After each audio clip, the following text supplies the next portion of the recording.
আছেন সবাই? আমি খুব একটা ভালো নেই, আবার ভালো আছি। কেন জানেন? আমার মতো খুশি কেউ নেই। যেমন পাগল, তাদের মতো খুশি কেউ নেই, চিন্তা নেই, ভাবনা নেই। তো আমার মতনও খুশি কেউ নেই। আবার আমার মতো দুঃখী কেউ নেই। কেন জানেন? সব বলবো। আমি প্রতিদিন আমার জীবন কাহিনী তুলে ধরব, একটি একটি সময়ের কথা, যেটা আমার ছোটবেলা থেকে ঘটে এসেছে। আমার সবথেকে আপনজন দুঃখ, তাই আমি হাসি। আর সুখ হচ্ছে আমার সতীন, তাই সুখের নাম শুনলে খুব কষ্ট হয়।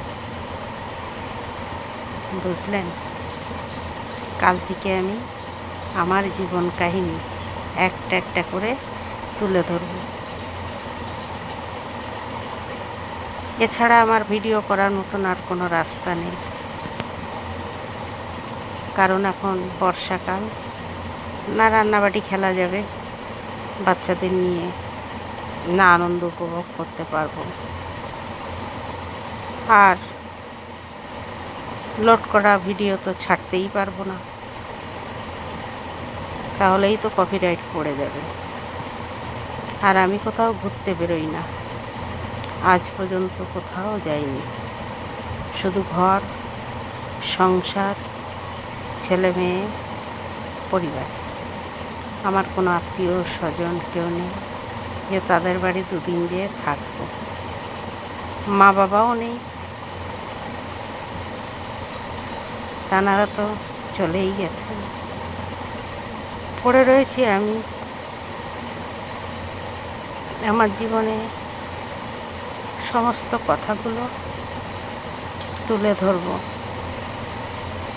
আপনারা ভালো লাগে তো শুনবেন। জানেন বন্ধুরা, আমি না লিখতে চেয়েছিলাম, খাতা পেন নিয়ে বসে বসে ভাবলাম কি আমার জীবন কাহিনী না আমি লিখব, কিন্তু কেন জানি না কিছুটা লেখার পরেই আমি অসুস্থ হয়ে পড়ি। যে কবার লিখতে গেছি তারপরেই অসুস্থ হয়ে গেছি। তাই এবার ভাবলাম আর লিখব না।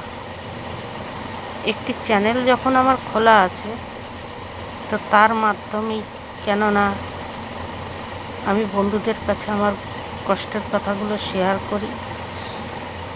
আরে সবাই না শুনলেও ভালো মন্দ লোক তো আছে, কেউ না কেউ তো শুনবে।